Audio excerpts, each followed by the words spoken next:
Jesus abençoe a todos. Quando Jesus nasceu, abençoaram e profetizaram a respeito do menino. E Simeão os abençoou e disse a Maria, mãe de Jesus: Este menino está destinado a causar a queda e o soerguimento de muitos em Israel, e a ser um sinal de contradição, de modo que os pensamentos de muitos corações será revelado.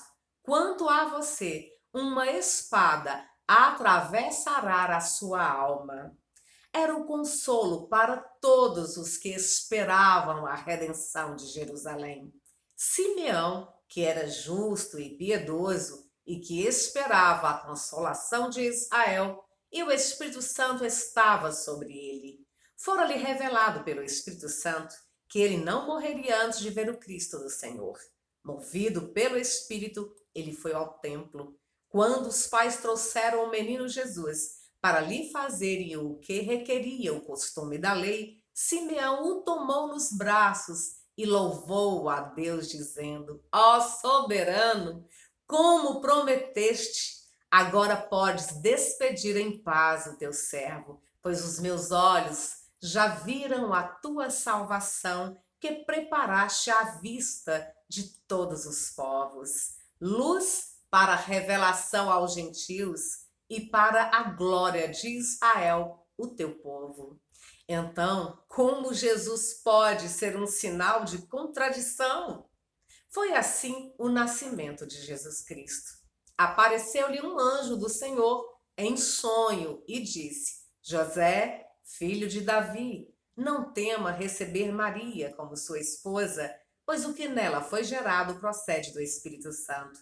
Ela dará à luz um filho e você deverá dar-lhe o nome de Jesus, porque ele salvará o seu povo dos seus pecados. Tudo isso aconteceu para que se cumprisse o que o Senhor dissera pelo profeta: A virgem ficará grávida e dará à luz um filho, e o chamarão Emanuel, que significa Deus conosco.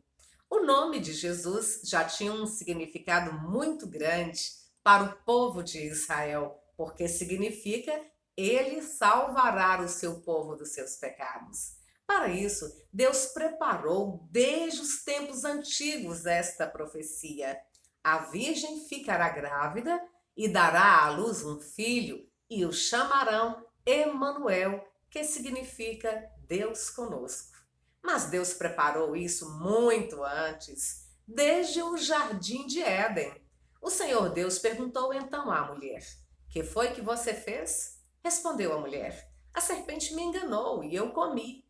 Então o Senhor Deus declarou à serpente: Uma vez que você fez isso, maldita é você entre todos os rebanhos domésticos e entre todos os animais selvagens. Sobre o teu ventre você rastejará e pó comerá todos os dias da sua vida. Porém, inimizade entre você e a mulher, entre a sua descendência e o descendente dela. Este ferirá a sua cabeça e você lhe ferirá o calcanhar. Por isso, Jesus tinha dito para os que não acreditavam nele: Vocês pertencem ao pai de vocês, o diabo, e querem realizar o desejo dele. Ele foi homicida desde o princípio e não se apegou à verdade, pois não há verdade nele. Quando mente, fala a sua própria língua, pois é mentiroso e pai da mentira. No entanto, vocês não creem em mim, porque digo a verdade. Qual de vocês pode me acusar de algum pecado? Se estou falando a verdade, por que vocês não creem em mim? Aquele que pertence a Deus ouve o que Deus diz. Vocês não ouvem porque não pertencem a Deus. Aquele que pratica o pecado é do diabo, porque o diabo vem pecando desde o princípio. Para isso, o Filho de Deus se manifestou para destruir as obras do diabo. O apóstolo João nos ensinou: todo aquele que tem a esperança em Jesus purifica-se a si mesmo, assim como ele é puro. Jesus é a esperança.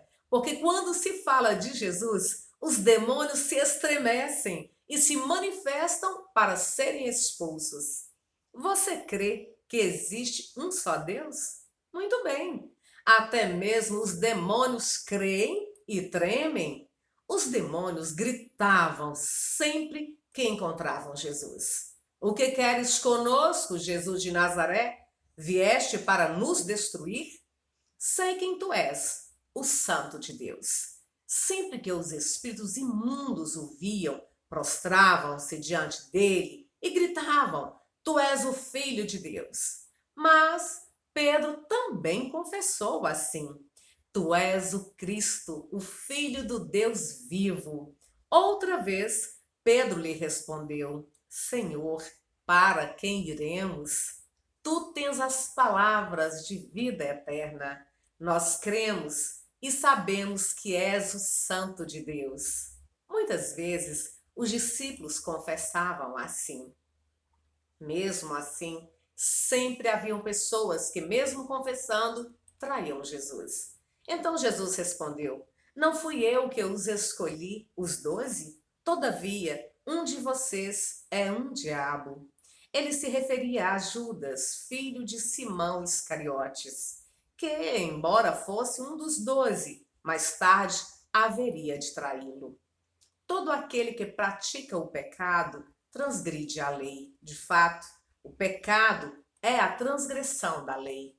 Todo aquele que está no pecado não viu Jesus, nem o conheceu, pois todo aquele que crê que Jesus é o Cristo é nascido de Deus. E todo aquele que ama o Pai ama também o que dele foi gerado. Jesus declarou: Digo a verdade, ninguém pode ver o reino de Deus se não nascer de novo. Nós também tornamos um sinal de contradição, mas graças a Deus, que sempre nos conduz vitoriosamente em Cristo e por nosso intermédio exala em todo lugar a fragrância do seu conhecimento, porque para Deus somos o aroma de Cristo entre os que estão sendo salvos e os que estão perecendo. Para estes, somos cheiro de morte, para aqueles, fragrância de vida. Mas quem está capacitado para tanto? Hebreus diz: Pois a palavra de Deus é viva e eficaz, e mais afiada que qualquer espada de 2 gumes. Ela penetra até o ponto de dividir alma e espírito, juntas e medulas, e julga os pensamentos e as intenções do coração. Nada em toda a criação está oculto aos olhos de Deus. Tudo está descoberto e exposto diante dos olhos daquele a quem havemos de prestar contas.